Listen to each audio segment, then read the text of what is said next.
உலகின் மிகச்சிறந்த வேதியியலாளர் ஜூலியஸ் ஸ்டீக்லிட்ஸ் அவர்களுடைய வாழ்க்கை வரலாறு தான் நம்ம இந்த வீடியோவில் பார்க்க போகிறோம்.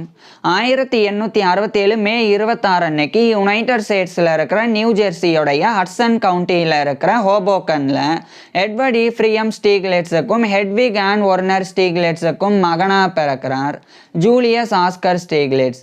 இவர் கூட பிறந்தவங்க 2 பிரதர்ஸும் 3 சிஸ்டர்ஸும் இருந்திருக்கிறாங்க. இவருடைய அப்பா ஒரு ஊல் மெர்ச்சன்ட், அதாவது கம்பளி வியாபாரியா இருந்திருக்கிறாங்க. இதனால இவருடைய குடும்பம் நல்ல நிலையில வாழ்ந்து வந்திருக்கிறாங்க. குடும்பம் நல்ல நிலையில வாழ்ந்து வந்தனால ஜூலியஸ் ஸ்டீக்லிட்ஸ் உடைய குழந்தை பருவமானது மிகவும் மகிழ்ச்சியானதா இருக்க தொடங்கியிருந்தது.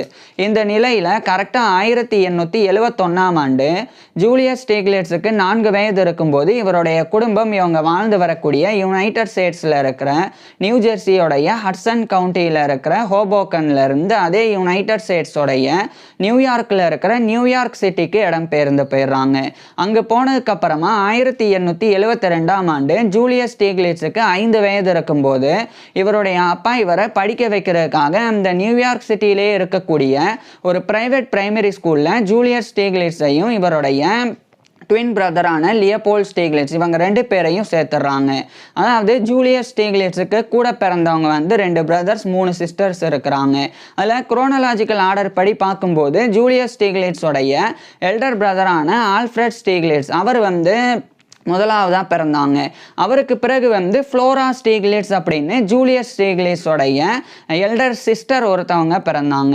அதுக்கப்புறமா ஜூலியஸ் ஸ்டீக்லிட்ஸும் லியோபோல்ட் ஸ்டீக்லிட்ஸ் 2 பேருமே 1867 மே 26 அன்னைக்கு ஒரே நாளில் ட்வின் பிரதர்ஸாக பிறந்தாங்க. இவங்களுக்கு பிறகு ஜூலியஸ் ஸ்டீக்லிட்ஸோடைய யங்கர் சிஸ்டர்ஸான ஆக்னஸ் ஸ்டீக்லிட்ஸ், அதுக்கப்புறமா செல்மா ஸ்டீக்லிட்ஸ் அவங்க பிறந்தாங்க. ஸோ இப்படி இருக்குது. இதில் ஜூலியஸ் ஸ்டீக்லிட்ஸ் கூடவே அந்த லியோபோல்ட் ஸ்டீக்லிட்ஸ் 2 பேரும் ட்வின் பிரதர்ஸா ஒரே நாளில் பிறந்தனால இந்த 1872 ஆண்டு ஜூலியஸ் ஸ்டீக்லிட்ஸுக்கும் அந்த லியோபோல்ட் ஸ்டீக்லிட்ஸுக்கும் 5 வயது இருக்கும்போது இவருடைய அப்பா அந்த நியூயார்க் சிட்டியில் இருக்கக்கூடிய பிரைவேட் பிரைமரி ஸ்கூல்ல 2 பேரையும் சேர்க்குறாங்க. 2 பேருமே ஒரே கிளாஸில் தான் படிக்க ஆரம்பிச்சிருந்தாங்க. ஒரே கிளாஸ் ரூம்லையும் படிக்க ஆரம்பிச்சிருந்தாங்க. இந்த காலகட்டத்தில் ஜூலியஸ் ஸ்டீக்லிட்ஸ், லியோபோல்ட் ஸ்டீக்லிட்ஸ் 2 பேருமே இசையில், மியூசிக்கில் நிறைய ஆர்வம் காட்ட தொடங்கியிருந்தாங்க. குறிப்பாக இந்த வயலின் செல்லோ அதை வாசிக்க இவங்க 2 பேரும் கற்றுக்க ஆரம்பிச்சிருந்தாங்க. இது மியூசிக் பொறுத்த வரைக்கும். அதே மாதிரி இன்னொரு பக்கம் இவங்களுக்கு ஃபோட்டோகிராஃபிலையும் ஆர்வம் இருந்தது. குறிப்பாக ஜூலியஸ் ஸ்டீக்லிட்ஸோடைய 2 பிரதர்ஸ், அதே மாதிரி ஜூலியஸ் ஸ்டீக்லிட்ஸ் இந்த மூன்று பேருக்குமே ஃபோட்டோகிராஃபி ஆர்வம் இருந்தது. குறிப்பா அந்த காலகட்ட அந்த புகைப்பட தொழில்நுட்பம் அதுல இவங்க கான்சென்ட்ரேட் பண்ணவும் ஆரம்பிச்சிருந்தாங்க. இதுக்கிடையில ஜூலியஸ் ஸ்டீக்லிட்ஸ் இவருடைய ட்வின் பிரதரான லியோபோல்ட் ஸ்டீக்லிட்ஸ் 2 பேருமே இவங்களுடைய பள்ளி பாடங்களை ரொம்ப சிறப்பாக படித்து வந்தாங்க. பிறகு 1877 ஆண்டு ஜூலியஸ் ஸ்டீக்லிட்ஸும் இவருடைய ட்வின் பிரதர் லியோபோல்ட் ஸ்டீக்லிட்ஸ் 2 பேருமே அவங்களுடைய 10 வயதில் அவங்களுடைய ஆரம்ப கல்வியை முடிச்சிடுறாங்க. இதுக்கப்புறமா அதே நியூயார்க் சிட்டியிலே இருக்கக்கூடிய ஒரு பப்ளிக் கிராமர் ஸ்கூலில் இவருடைய அப்பா இவங்க 2 பேரையும் சேர்த்துடுறாங்க. 1877 ஆண்டு அது அந்த பப்ளிக் கிராமர் ஸ்கூலானது ஒரு ஹை ஸ்கூலாக இருந்தது. ஸோ அங்கு சேர்ந்து இவரும் ஜூலியஸ் ஸ்டீக்லிட்ஸும் லியோபோல்ட் ஸ்டீக்லிட்ஸும் அவங்களுடைய ஹையர் எஜுகேஷன் உயர்கல்வியை படிக்க ஆரம்பிச்சிருந்தாங்க. உயர்கல்வியின் போது 2 பேருமே சயின்ஸ், அறிவியலில் அதிக ஆர்வம் காட்ட தொடங்கியிருந்தாங்க. பர்டிகுலராக 2 பேருமே கெமிஸ்ட்ரி, பயாலஜி, அதாவது வேதியியல், உயிரியல் இந்த 2 பாடங்களை இவங்க 2 பேரும் அதிக ஆர்வம் காட்டி வந்தாங்க. மேலும் ரொம்ப சிறப்பாகவும் படித்து வந்தாங்க. இந்த நிலையில தான் ஜூலியஸ் ஸ்டீக்லிட்ஸோடைய அப்பா இவங்க 2 பேரையும் ஜெர்மனிக்கு அனுப்பி படிக்க வைக்கணும் அப்படின்னு முடிவு செய்கிறாங்க. ஏன்னா ஜூலியஸ் ஸ்டீக்லிட்ஸோடைய அப்பா அம்மா 2 பேருமே குறிப்பாக இவருடைய அப்பா 1849 அப்போ தான் ஜெர்மனியில இருந்து யுனைடெட் ஸ்டேட்ஸுக்கு வந்திருந்தாங்க. அங்கே வந்ததுக்கு அப்புறமா அவர் உலன் குட்ஸ் அந்த கம்பளி தயாரிக்கிறதுக்கான அந்த பொருட்களை அவர் இறக்குமதி செஞ்சு வந்தாங்க. அதுக்கப்புறம் தான் ஒரு ஊல் மெர்ச்சண்ட்டாக அந்த பிஸ்னஸ்லாம் பண்ணாங்க. ஸோ அங்கு தான் இவரும் இவருடைய அம்மாவும் திருமணமும் பண்ணியிருந்தாங்க. ஸோ இவருடைய அப்பாவை பொறுத்த வரைக்கும் இவருடைய ஃபேமிலி பேக்ரவுண்டு ஜெர்மனி. ஸோ இவருடைய அப்பாவுக்கு ஜெர்மனியில் நல்ல பழக்கம் இருக்குது. அங்கே இருக்கக்கூடிய ஸ்கூல் எஜுகேஷனுடைய அந்த குவாலிட்டி அது இவருக்கு ரொம்ப நல்லா தெரியும். இதனால தான் ஜூலியஸ் ஸ்டீக்லிட்ஸையும் லியோபோல்ட் ஸ்டீக்லிட்ஸ் 2 பேரையும் அங்கே ஜெர்மனிக்கு அனுப்பிடணும் அப்படின்னு முடிவு செய்கிறாங்க. அப்போது கரெக்டாக 1881ஆம் ஆண்டு இவங்க 2 பேருக்கும் 14 வயது இருக்கும்போது ஜூலியஸ் ஸ்டீக்லிட்ஸோடைய அப்பா இவங்க 2 பேரையும் யுனைடெட் ஸ்டேட்ஸோடைய நியூயார்க்கில் இருக்கிற நியூயார்க் சிட்டியிலேருந்து ஜெர்மனியோடைய பேடன் ஒர்டன்பர்கில் இருக்கக்கூடிய கால்ஸ்ரூ அப்படின்ற இடத்துக்கு அனுப்பிடுறாங்க. ஸோ அந்த ஜெர்மனியோடைய பேடன் ஒர்டன்பர்கில் இருக்கிற அந்த கால்ஸ்ரூ அப்படின்ற இடத்துக்கு அனுப்பிடுறாங்க. அனுப்பி அங்கே இருக்கக்கூடிய ரியல் ஜிம்னேசியம் அங்கே இவங்க 2 பேரையும் சேர்த்துடுறாங்க. இந்த கால்ஸ்ரூவில் இருக்கக்கூடிய ரியல் ஜிம்னேசியம், ரியல் அப்படின்றது பேரை குறிக்கும். அதே சமயம் இந்த ஜிம்னேசியம் அப்படின்றது வந்து செகண்டரி ஸ்கூல், ஹை ஸ்கூல் இதெல்லாம் வந்து பொதுவாக ஜெர்மனியை பொறுத்த வரைக்கும் ஜிம்னேசியம் அப்படின்னு அழைக்கப்படும். ஸோ ஜிம்னேசியம்னா ஹை ஸ்கூல் செகண்டரி ஸ்கூல் ரெண்டுமே வந்து நம்ம வந்து ஹை ஸ்கூல் செகண்டரி ஸ்கூல் ரெண்டையுமே நம்ம வந்து எடுத்துக்கலாம். ஸோ அந்த மாதிரி இவங்க வந்து அங்கே இருக்கிற ஸ்கூலில் இவருடைய அப்பா இவங்கள சேர்த்துட்றாங்க. 1881ஆம் ஆண்டிலிருந்து 2 பேரும் அந்த ஜெர்மனியோடைய பேடன் ஒர்டன்பர்கில் இருக்கிற கால்ஸ்ரூவோடைய அந்த ரியல் ஜிம்னேசியம் அங்கே 2 பேரும் படிக்க ஆரம்பிச்சிருந்தாங்க. இந்த காலகட்டத்தில் இவங்க 2 பேரும் ஸ்போர்ட்ஸ்லையும் அதிகமான ஆர்வம் காட்டினாங்க. பர்டிகுலராக பேஸ்பால், கால்ஃப் 2 ஸ்போர்ட்ஸ்லையும் ஆர்வம் காட்டினாங்க. இந்த நிலையில தான் இவங்களுடைய பள்ளிப்பாடம் முடித்த பிறகு அடுத்து என்ன தேர்ந்தெடுக்கிறது, அதுக்கப்புறம் மேற்படிப்பு என்ன படிக்கிறது, அதில் வந்து இவங்க 2 பேருக்கும் சிந்தனை. அப்போ ஜூலியஸ் ஸ்டீக்லிட்ஸ் வந்து கெமிஸ்ட்ரி வேதியியல் படிக்கிறதா முடிவு செய்கிறாங்க. இவருடைய ட்வின் பிரதர் லியோபோல்ட் ஸ்டீக்லிட்ஸ் வந்து மெடிசன் மருத்துவம் படிக்கிறதா முடிவு செய்கிறாங்க. இதுக்கிடையில் 1884ஆம் ஆண்டு ஜூலியஸ் ஸ்டீக்லிட்ஸும் லியோபோல்ட் ஸ்டீக்லிட்ஸும் அவங்களுடைய 17 வயதில் அவங்களுடைய ஹையர் எஜுகேஷன் உயர்கல்வியை அந்த ரியல் ஜிம்னேசியம்ல இருந்து முடிச்சிடுறாங்க. முடிச்சதுக்கப்புறமா ஜூலியஸ் ஸ்டீக்லிட்ஸும் லியோபோல்ட் ஸ்டீக்லிட்ஸ் இந்த காலகட்டத்தில் தான் இவங்க 2 பேரும் வந்து பிரிகிறாங்க. குறிப்பாக லியோபோல்ட் ஸ்டீக்லிட்ஸை ஜெர்மனியிலே இருக்கக்கூடிய ஒரு மெடிக்கல் காலேஜில் இவருடைய அப்பா சேர்த்துடுறாங்க. அதுக்கப்புறமா அந்த ஜெர்மனியோடைய ஹெஸ்ஸில் இருக்கிற மார்பர்க் அப்படின்ற இடம் அங்கே ஜூலியஸ் ஸ்டீக்லிட்ஸை இவருடைய அப்பா அனுப்பி அங்கே இருக்கக்கூடிய யூனிவர்சிட்டி ஆஃப் மார்பர்க் அங்கே இவருடைய அப்பா இவரை கெமிஸ்ட்ரி படிக்கிறதுக்காக அண்டர் கிராஜுவேட் ஸ்டடீஸுக்காக சேர்த்துடுறாங்க. ஸோ 1884ஆம் ஆண்டிலிருந்து ஜூலியஸ் ஸ்டீக்லிட்ஸ் வந்து அங்க அதாவது அந்த ஜெர்மனியோடைய ஹெஸ்ல இருக்கிற மார்பர்க் அங்க இருக்கக்கூடிய யூனிவர்சிட்டி ஆஃப் மார்பர்க்ல ஜூலியஸ் ஸ்டீக்லிட்ஸ் வந்து அண்டர் கிராஜுவேட் ஸ்டடீஸை பண்ண ஆரம்பிக்கிறாங்க. ஸோ இவர் வந்து கெமிஸ்ட்ரி வேதியியலை தான் மேஜர் சப்ஜெக்டாக வந்து எடுத்து படிக்க ஆரம்பிச்சிருந்தாங்க. கெமிஸ்ட்ரியிலேயே இவருக்கு வந்து ஆர்கானிக் கெமிஸ்ட்ரி கரிம வேதியியலில் தான் அதிக ஆர்வம் இருந்தது. அதாவது வேதியியலில் ஆர்கானிக் கெமிஸ்ட்ரி, ஃபிசிக்கல் கெமிஸ்ட்ரி அப்படின்னு சொல்லலாம், பெத்தலாஜிக்கல் கெமிஸ்ட்ரி அப்படின்னு நிறைய பிரிவுகள்லாம் இருக்குது, பயோ கெமிஸ்ட்ரி, ஸோ அது மாதிரிலாம். அதில் இந்த இவர் தேர்ந்தெடுத்தது ஆர்கானிக் கெமிஸ்ட்ரி. ஆர்கானிக் கெமிஸ்ட்ரி கரிம வேதியியல் அப்படின்றது என்னென்னா, இப்போ ஹைட்ரஜன், ஆக்சிஜன் இது ரெண்டுமே இணைஞ்சால் நீர், வாட்டர் அப்படின்னு நம்ம சொல்கிறோம், H2O அப்படின்னு சொல்லி. ஸோ அது மாதிரி இந்த ஹைட்ரஜன்ற எலிமெண்ட்டும் ஆக்சிஜன் அப்படின்ற எலிமெண்ட்டும் இணையும் போது வாட்டர் அப்படின்ற காம்பவுண்டாக மாறுது. இது மாதிரியே வெவ்வேறு எலிமெண்ட்ஸ் வந்து இணைஞ்சு காம்பவுண்ட்ஸாக மாறும், வெவ்வேறு காம்பவுண்ட்ஸ் வந்து இணைஞ்சு கெமிக்கல்ஸாக மாறும். ஸோ இதை பற்றிலாம் படிக்கிறது தான் ஆர்கானிக் கெமிஸ்ட்ரி அப்படின்றது. ஸோ அதில் தான் ஜூலியஸ் ஸ்டீக்லிட்ஸ் வந்து அதிகமான ஆர்வம் காட்டி அந்த பிரிவில் இவர் ரொம்ப சிறப்பாக படித்தாங்க. அதுக்கப்புறம் 1887ஆம் ஆண்டு இவருடைய 20 வயதில் ஜூலியஸ் ஸ்டீக்லிட்ஸ் வந்து இவருடைய கல்வியை வந்து முடிக்கிறாங்க. அந்த அண்டர் கிராஜுவேட் டிகிரியை வந்து யூனிவர்சிட்டி ஆஃப் மார்பர்க்லேருந்து கெமிஸ்ட்ரியிலேருந்து இவர் வந்து கோர்சஸ் அதே மாதிரி அண்டர் கிராஜுவேட் ஸ்டடீஸ்லாம் முடிச்சிடுறாங்க. இதுக்கப்புறமா இவர் வந்து பிஹெச்டி பண்ணணும் அப்படின்னு முடிவு செய்கிறாங்க. இதனால் ஜெர்மனியோடைய ஹெஸ்ஸில் இருக்கிற மார்பர்க்லேருந்து அதே ஜெர்மனியில் இருக்கிற ஜெர்மனியோடைய கேபிட்டலான பெர்லின் அங்கே வந்து இவர் போயிடுறாங்க. அங்கே போய் அங்கே இருக்கக்கூடிய யூனிவர்சிட்டி ஆஃப் பெர்லின் அங்கே வந்து ஜூலியஸ் ஸ்டீக்லிட்ஸ் வந்து ஜாயின் பண்ணி அங்கே பிஹெச்டி வந்து பண்ண ஆரம்பிக்கிறாங்க. அதுவும் கெமிஸ்ட்ரி வேதியியல்ல தான் இவர் வந்து பிஹெச்டி 1887ஆம் ஆண்டிலிருந்து பண்ண ஆரம்பிக்கிறாங்க. ஸோ டாக்டர் ஆஃப் ஃபிலாசபி கெமிஸ்ட்ரியில் ஜூலியஸ் ஸ்டீக்லிட்ஸ் வந்து பண்ண ஆரம்பிக்கிறாங்க. இவர் வந்து கெமிஸ்ட்ரி பண்ணும்போது ஜூலியஸ் ஸ்டீக்லிட்ஸுக்கு டாக்டரல் அட்வைசராக ஃபெர்டினாண்ட் டீமன் அப்படின்றவர் தான் இருந்தாங்க. இவருடைய ஃபுல் நேம் வந்து Johann Karl Wilhelm Ferdinand Tiemann அப்படின்றது. ஸோ அவர் ஒரு வேதியியலாளர் தான், ஒரு தலை சிறந்த வேதியியலாளர். அவருக்கு கீழே ஜூலியஸ் ஸ்டீக்லிட்ஸ் வந்து கெமிஸ்ட்ரியில் பிஹெச்டி வந்து பண்ணாங்க. பின்னர் 1889ஆம் ஆண்டு இவருடைய 22 வயதில் ஜூலியஸ் ஸ்டீக்லிட்ஸ் வந்து பிஹெச்டி வந்து முடிச்சிடுறாங்க. இதே காலகட்டத்தில் லியோபோல்ட் ஸ்டீக்லிட்ஸ் வந்து அதாவது இவருடைய ட்வின் பிரதர் வந்து மருத்துவம் படித்து முடிச்சிருந்தாங்க. இதுக்கப்புறம் இந்த 1889ஆம் ஆண்டு ஜெர்மனியில் இருக்கிற பெர்லின்ல இருந்து அதே ஜெர்மனியோடைய லோவர் சாக்சோனியில் இருக்கக்கூடிய குட்டிங்கனுக்கு இவர் போயிடுறாங்க. குறிப்பாக அங்கே இருக்கக்கூடிய கேயோர்க் ஆகஸ் யூனிவர்சிட்டி ஆஃப் குட்டிங்கன், அது வந்து சிம்பிளாக யூனிவர்சிட்டி ஆஃப் குட்டிங்கன் அப்படின்னு அழைக்கப்படும். அங்கே இவர் வந்து பிஹெச்டி முடித்த உடனே 1889ஆம் ஆண்டு ஜூலியஸ் ஸ்டீக்லிட்ஸ் வந்து போகிறாங்க. அங்கே போய் அங்கே வந்து விக்டர் மயர் அப்படின்னு சொல்லி ஒரு ஆராய்ச்சியாளர், ஒரு வேதியியலாளர் இருந்தாங்க. அவர் கூட சேர்ந்து ஜூலியஸ் ஸ்டீக்லிட்ஸ் வந்து வேதியியல் சில ஆராய்ச்சிகளை பண்ணி அதுக்கப்புறமா ஜெர்மன் கெமிக்கல் சொசைட்டியினுடைய ரிப்போர்ட்ஸ் அதில் வந்து இவர் நிறைய ரிசர்ச் பேப்பர்ஸ் கூட எழுதினாங்க. அதுக்கப்புறம் 1890ஆம் ஆண்டு தான் ஜூலியஸ் ஸ்டீக்லிட்ஸ் வந்து ஜெர்மனியிலேருந்து மறுபடியும் யுனைடெட் ஸ்டேட்ஸுக்கே கிளம்புறாங்க. குறிப்பாக இவர் வந்து ஜெர்மனியோடைய லோவர் சாக்சோனியில் இருக்கிற அந்த குட்டிங்கன்லேருந்து யுனைடெட் ஸ்டேட்ஸோடைய மிசிகனில் இருக்கிற டெட்ராய்டு, அங்கே வந்து இவர் 1890ஆம் ஆண்டு போகிறாங்க.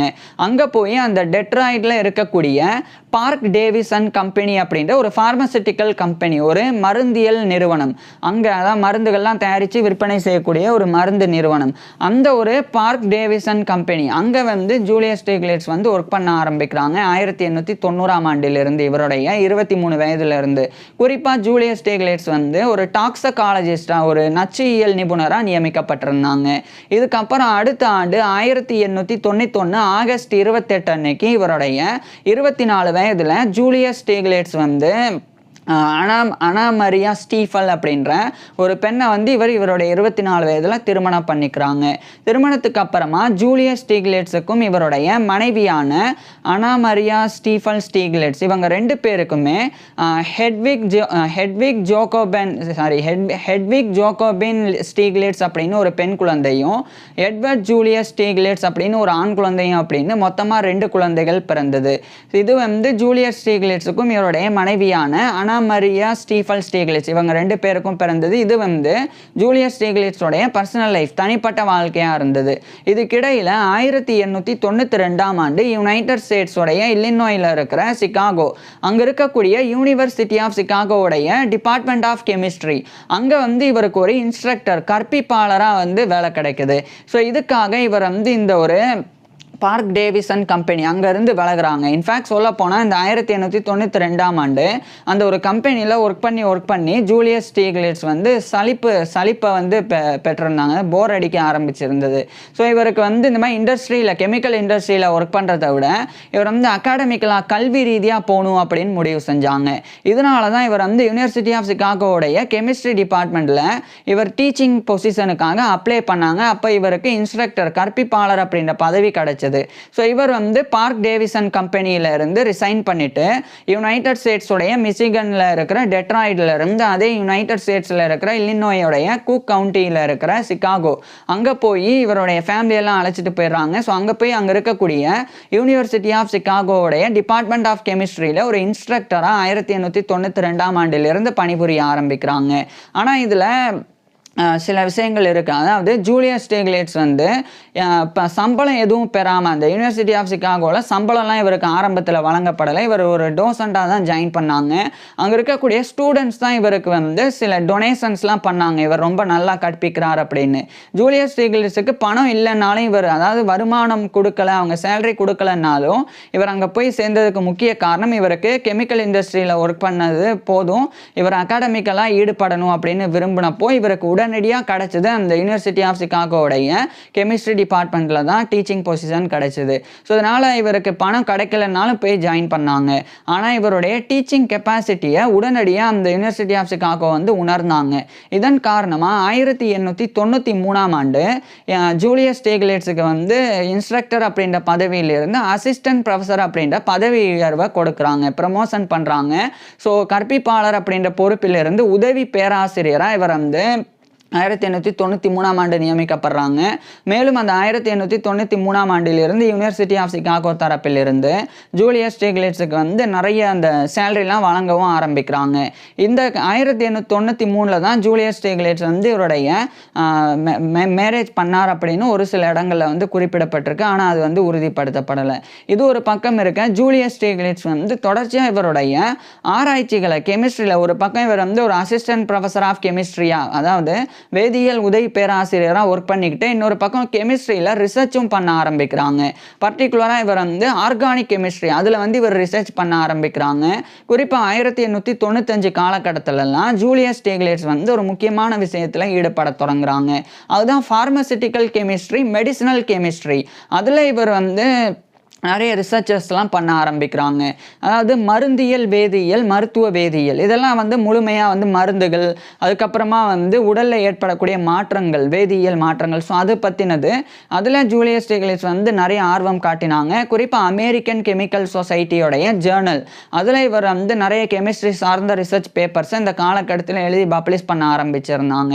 அது மட்டும் இல்லாமல் ஜேர்னல் ஆஃப் கெமிஸ்ட்ரி அதுலேயுமே வந்து ஜூலியஸ் ஸ்டிக்லிட்ஸ் வந்து நிறைய ஒர்க்ஸை வந்து எழுதி பப்ளிஷ் பண்ணாங்க. அதுக்கப்புறம் இவர் ஜெர்மனியிலேயே கிட்டத்தட்ட 9 ஆண்டுகள் வாழ்ந்தனால ஜூலியஸ் ஸ்டிக்லிட்ஸுக்கு ஜெர்மன் மொழியும் ரொம்ப அத்துப்படி.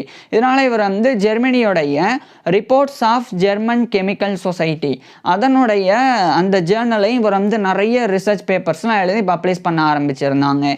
இந்த காலகட்டத்தில் இவர் வந்து இந்த லைட் ஆஃப் பேலன்ஸ் தியரி அதனுடைய ஆர்கானிக் கெமிஸ்ட்ரியோடைய பிஹேவியர் அண்டு ஸ்ட்ரக்சர் அது குறித்து இவர் வந்து ரிசர்ச் பண்ணி அதை விளக்கவும் தொடங்கியிருந்தாங்க.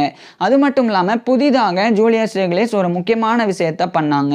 அதாவது ஃபிசிக்கல் கெமிஸ்ட்ரி இயற்பியல் வேதியியல். ஸோ அதை வந்து அதனுடைய மெத்தட், அந்த ஃபிசிக்கல் கெமிஸ்ட்ரியில் பயன்படுத்தக்கூடிய முறைகளை ஆர்கானிக் கெமிஸ்ட்ரி கரிம வேதியியலில் ஜூலியஸ் ஸ்டிக்லிட்ஸ் வந்து பயன்படுத்த ஆரம்பிச்சிருந்தாங்க. இது வந்து மிகப்பெரிய ஒரு விஷயமா இருந்தது. இந்த காலகட்டத்தில் 1900 காலகட்டத்துக்கு பிறகு அமெரிக்கன் கெமிக்கல் சொசைட்டியோடைய ஒரு மெம்பராக ஜூலியஸ் ஸ்டிக்லிட்ஸ் வந்து தேர்ந்தெடுக்கப்படுறாங்க. இதுக்கப்புறம் 1903 வரைக்கும் அந்த reports of German chemical society அதில் இவர் வந்து ரிசர்ச் பேப்பர்ஸ் பப்ளிஷ் பண்ணாங்க. இதுக்கப்புறமா 1904ஆம் ஆண்டு அமெரிக்கன் கெமிக்கல் சொசைட்டியினுடைய சிகாகோ செக்ஷன் அதுக்குண்டான ஒரு சேர்மனாக 1904ஆம் ஆண்டு ஜூலியஸ் ஸ்டிக்லிட்ஸ் வந்து நியமிக்கப்பட்டாங்க. அதைத் தொடர்ந்து 1905ஆம் ஆண்டு ஜூலியஸ் ஸ்டிக்லிட்ஸ் வந்து அமெரிக்கன் மெடிக்கல் அசோசியேஷன் அதனுடைய ஃபார்மசி அண்டு கெமிஸ்ட்ரி குறித்த ஒரு இன்ஃப்ளூயன்சல் கவுன்சில் ஒன்று இருக்குது. அந்த கவுன்சிலோடைய வைஸ் சேர்மனாக 1905ஆம் ஆண்டு ஜூலியஸ் ஸ்டிக்லிட்ஸ் வந்து நியமிக்கப்பட்டாங்க. ஏன்னா இந்த காலகட்டத்தில் இவர் வந்து மருந்து தயாரிக்கிறதுக்கு உண்டான கெமிக்கல் குறித்தெல்லாம் ரிசர்ச் பண்ணாங்க. இதனாலேயே அமெரிக்கன் மெடிக்கல் அசோசியேஷன் அதனுடைய ஃபார்மசி அண்ட் கெமிஸ்ட்ரியோடைய இன்ஃப்ளூயன்சல் கவுன்சிலோடைய ஒரு வைஸ் சேர்மனாக இவர் நியமிக்கப்பட்டாங்க. மேலும் இதே 1905 இந்த காலகட்டத்தில் இவர் வந்து அசிஸ்டன்ட் ப்ரொஃபஸராக இருந்து அசோசியேட் ப்ரொஃபஸராக இணை பேராசிரியராக மாறி அதே 1905ஆம் ஆண்டு யூனிவர்சிட்டி ஆஃப் சிகாகோவுடைய ஒரு ஃபுல் ப்ரொஃபஸர் ஆஃப் கெமிஸ்ட்ரியாகவே ஒரு முழு பேராசிரியராகவே இவர் மாறினாங்க. ஸோ 1905ஆம் ஆண்டு தான் ப்ரொஃபஸர் ஆஃப் கெமிஸ்ட்ரி வேதியியல் பேராசிரியராக ஜூலியஸ் ஸ்டிக்லிட்ஸ் வந்து யூனிவர்சிட்டி ஆஃப் சிகாகோவில் பணிபுரிய ஆரம்பிச்சிருந்தாங்க. இதுக்கப்புறம் ஜூலியஸ் ஸ்டிக்லிட்ஸ் வந்து இன்னும் சில முக்கியமான ரிசர்ச்சஸ்லாம் மேற்கொள்ள தொடங்கியிருந்தாங்க. அதாவது ஒவ்வொரு கெமிக்கல் காம்பவுண்ட்ஸையும் வேறு ஒரு கெமிக்கல் காம்பவுண்ட்ஸ் கூட இணைக்கும் போது என்ன கெமிக்கல் உருவாகுது அதில் ஜூலியஸ் ஸ்டிக்லிட்ஸ் வந்து நிறைய ரிசர்ச்லாம் பண்ணாங்க. அதாவது உதாரணத்துக்கு சொன்னோம்னா ஏற்கனவே சொன்ன மாதிரி ஒரு ஹைட்ரஜன் ஆட்டமையும் 2 ஆக்சிஜன் ஆட்டமையும் இணைச்சா அது வந்து வாட்டராக மாறிடும். ஸோ இது மாதிரி இப்போ ஹைட்ரஜன் 2 ஆக்சிஜன் 1 அது ரெண்டையும் இணைச்சா என்னவா மாறும். ஸோ இந்த மாதிரிலாம் ஜூலியஸ் ஸ்டிக்லிட்ஸ் வந்து இவருடைய எக்ஸ்பெரிமெண்ட்ஸ் வந்து கெமிக்கல் எக்ஸ்பெரிமெண்ட்ஸ் குறிப்பாக வந்து ஆர்கானிக் கெமிஸ்ட்ரியில் தொடர்ந்து இவர் வந்து பண்ணாங்க. நிறைய கௌரவங்களையும் இதன் காரணமாக இவர் பெறவும் தொடங்கியிருந்தாங்க. இதுக்கிடையில் தான் துரதிர்ஷ்டவசமாக 1909ஆம் ஆண்டு ஜூலியஸ் ஸ்டிக்லிட்ஸோடைய அப்பாவான எட்வர்ட் ஈஃப்ரீயம் ஸ்டிக்லிட்ஸ் அவர் வந்து கிட்டத்தட்ட அவருடைய 76 வயதில் இறந்து போயிடுறாங்க. ஏன்னா ஜூலியஸ் ஸ்டிக்லிட்ஸோடைய அப்பா 1833ஆம் ஆண்டு பிறந்திருந்தாங்க. அவர் வந்து 1909ஆம் ஆண்டு கிட்டத்தட்ட அவருடைய 76 வயதில் இறந்து போகிறாங்க. இது ஜூலியஸ் ஸ்டிக்லிட்ஸோடைய மனதளவில் ஏற்பட்ட பெரிய துயரமாக இருந்தது. இவருடைய அப்பா, நான் ஏற்கனவே சொன்ன மாதிரி இவர் வந்து இவருடைய ஃபேமிலியெலாம் ஜூயிஸ் யூதர்கள். ஸோ இவருடைய அப்பா வந்து இறந்த இறந்து போகிறாங்க. இது வந்து ஜூலியஸ் ஸ்டீக்லிட்ஸோடைய தனிப்பட்ட வாழ்க்கையில் இவருக்கு ஏற்பட்ட ஒரு இழப்பாக இருந்தது. ஆனால் இதிலிருந்து மீண்டு வந்து ஜூலியஸ் ஸ்டீக்லிட்ஸ் வந்து சில விஷயங்கள் பண்ணாங்க.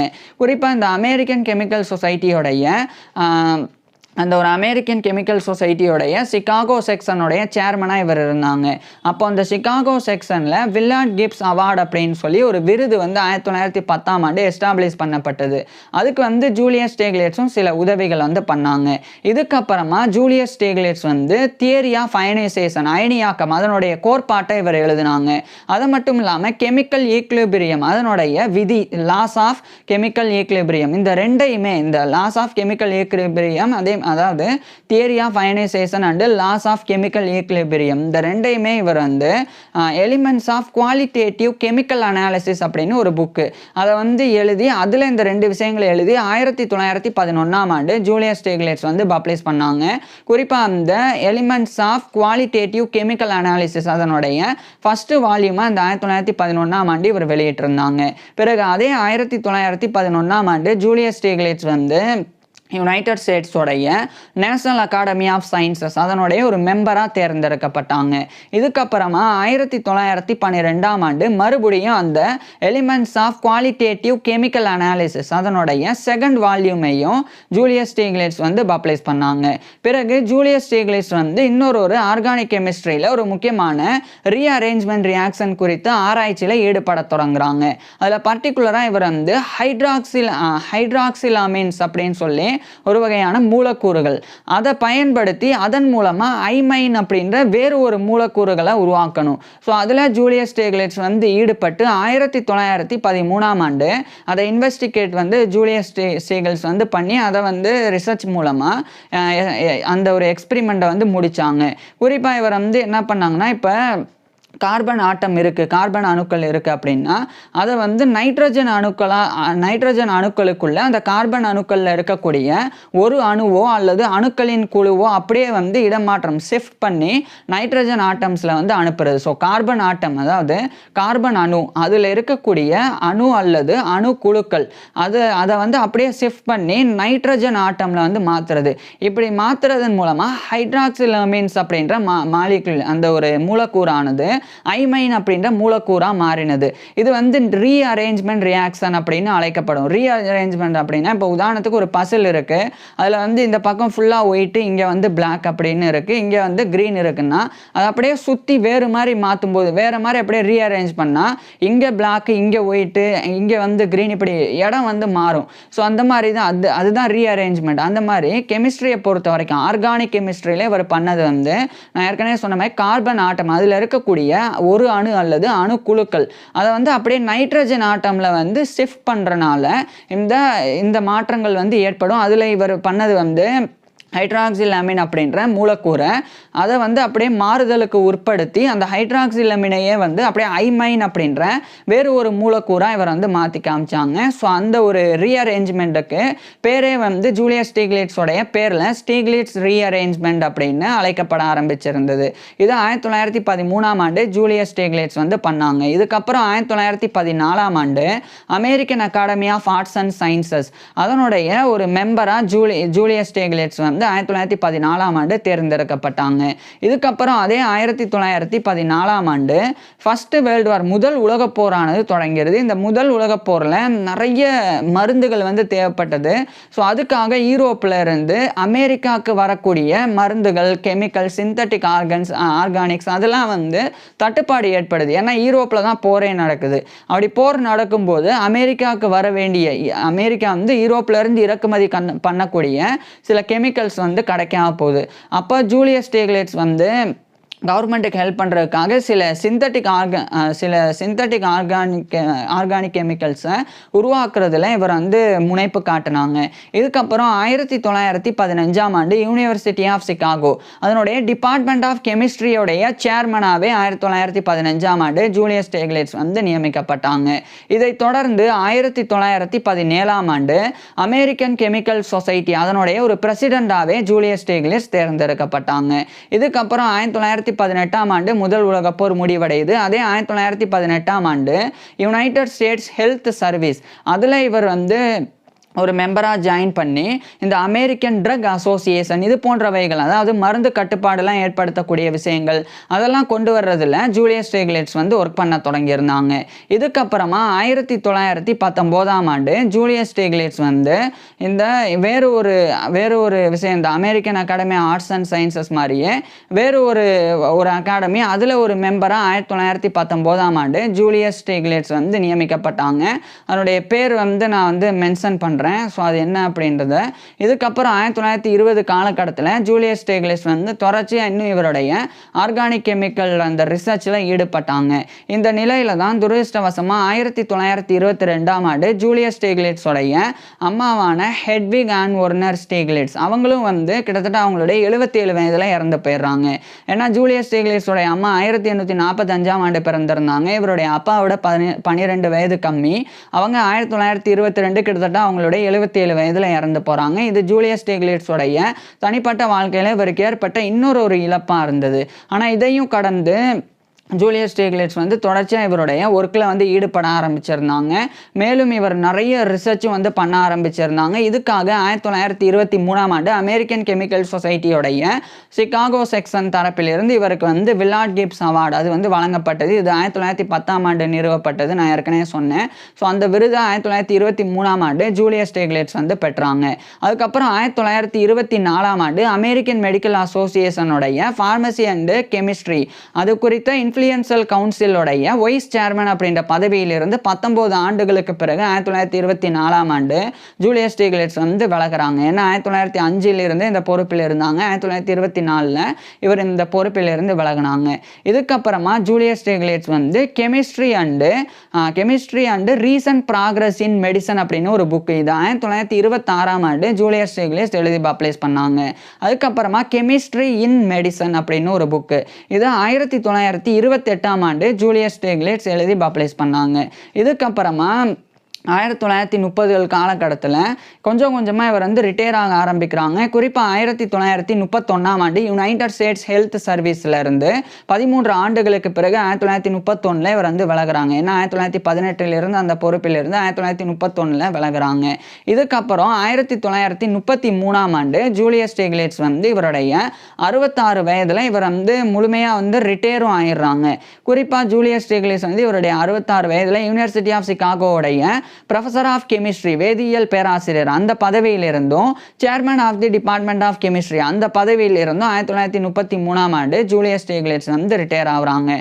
இந்த காலகட்டத்தில் தான் ஜூலியஸ் ஸ்டீக்லிட்ஸோடைய மனைவியான அனா மரியா ஸ்டீஃபல் ஸ்டீக்லிட்ஸ் அவங்க வந்து இறந்து போயிடுறாங்க. அவங்க இறந்தது ஜூலியஸ் ஸ்டீக்லிட்ஸோடைய பர்சனல் லைஃப்பில் இவருக்கு ஏற்பட்ட இன்னொரு இழப்பாக இருந்தது. அதுவும் வந்து இவருடைய மனதளவில் துயரத்தை ஏற்படுத்தியிருந்தது. ஆனால் இதுக்கப்புறம் 1934ஆம் ஆண்டு கிட்டத்தட்ட இவருடைய 67 வயதில் ஜூலியஸ் ஸ்டீக்லிட்ஸ் வந்து மேரி எம் ரைசிங் அப்படின்னு சொல்லி இன்னொரு பெண்ணை ஜூலியஸ் ஸ்டீக்லிட்ஸ் வந்து 2ஆவதாக திருமணம் பண்ணாங்க. இந்த மேரி எம் ரைசிங் இந்த ஒரு பெண் வந்து இவருடைய முன்னாள் மாணவியாக இருந்தாங்க. அவங்களும் வந்து யூனிவர்சிட்டி ஆஃப் சிகாகோவில் ஒர்க் பண்ணாங்க டீச்சிங் பொசிஷன்லலாம். ஸோ அவங்கள 1934ஆம் ஆண்டு ஜூலியஸ் ஸ்டீக்லிட்ஸ் வந்து 2ஆவதாக திருமணம் பண்ணிக்கிறாங்க. இதுக்கப்புறம் ஜூலியஸ் ஸ்டீக்லிட்ஸும் இவருடைய 2வது மனைவியான மேரி எம் ரைசிங் ஸ்டீக்லிட்ஸ் இவங்க 2 பேரும் இணைஞ்சு கேத்தரின் ஸ்டீக்லிட்ஸ் அப்படின்னு ஒரு பெண் குழந்தையை தத்தெடுத்து வளர்க்க ஆரம்பிச்சிருந்தாங்க. இது ஜூலியஸ் ஸ்டீக்லிட்ஸோடைய பர்சனல் லைஃப் தனிப்பட்ட வாழ்க்கையாக இருந்தது. இதுக்கிடையில் ஜூலியஸ் ஸ்டீக்லிட்ஸுக்கு பல கௌரவங்கள் வந்து வழங்கப்பட்டது. அதில் பர்டிகுலராக ஜூலியஸ் ஸ்டீக்லிட்ஸ் வந்து 1934க்கு பிறகு யுனைடெட் ஸ்டேட்ஸோடைய மேசச்சூசட்ஸில் இருக்கிற ஒஸ்டர் அங்கே இருக்கக்கூடிய கிளார்க் யூனிவர்சிட்டியிலிருந்து இவர் வந்து ஆனரி டிஎஸ்சி அப்படின்ற கௌரவ டாக்டர் பட்டத்தை பெற்றாங்க. அது மட்டும் இல்லாமல் யுனைடெட் ஸ்டேட்ஸோடைய பென்சில்வேனியாவில் இருக்கிற பிட்ஸ்பர்க் அந்த பிட்ஸ்பர்கில் இருக்கக்கூடிய யூனிவர்சிட்டி ஆஃப் பிட்ஸ்பர்க் அவங்க தரப்பிலிருந்து இவர் வந்து ஆனரி டாக்டர் ஆஃப் பிலாசபி அப்படின்ற ஆனரி பிஹெச்டி அப்படின்ற டாக்டர் பட்டத்தை இவர் வந்து ஜூலியஸ் ஸ்டீக்லிட்ஸ் வந்து பெற்றாங்க. இது மாதிரி பல கௌரவங்களை ஜூலியஸ் ஸ்டீக்லிட்ஸ் வந்து பெற்றாங்க. இப்பேற்பட்ட நபர் இறுதி 1937 ஜனவரி 10 அன்னைக்கு இவருடைய 69 வயதில் ஜூலியஸ் ஸ்டீக்லிட்ஸ் வந்து இறந்து போயிடுறாங்க.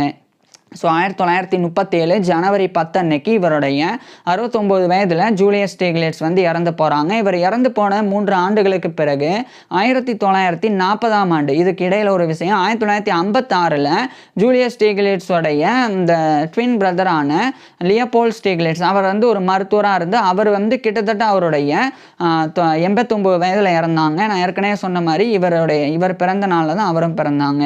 அதே மாதிரி இவருடைய எல்டர் பிரதரான ஆல்ஃப்ரெட் ஸ்டீக்லிட்ஸ் அவர் வந்து ஒரு தலை சிறந்த ஃபோட்டோகிராஃபராக வந்து மாறி அவரும் வந்து பிற்காலத்தில் வந்து இறந்தாங்க. இதெல்லாம் ஜூலியஸ் ஸ்டீக்லிட்ஸோடைய பர்சனல் லைஃப். இது மாதிரி ஜூலியஸ் ஸ்டீக்லிட்ஸோடைய முதல் மனைவிக்கும் ஜூலியஸ் ஸ்டீக்லிட்ஸுக்கும் பிறந்த ஒரு மகள் ஒரு மகன், அதே மாதிரி இவர் தத்தெடுத்த 2ஆம் மனைவி கூட சேர்ந்து தத்தெடுத்த ஒரு மகள், அவங்க எல்லாருமே கூட பிற்காலத்தில் மருத்துவர்கள் ஆனாங்க.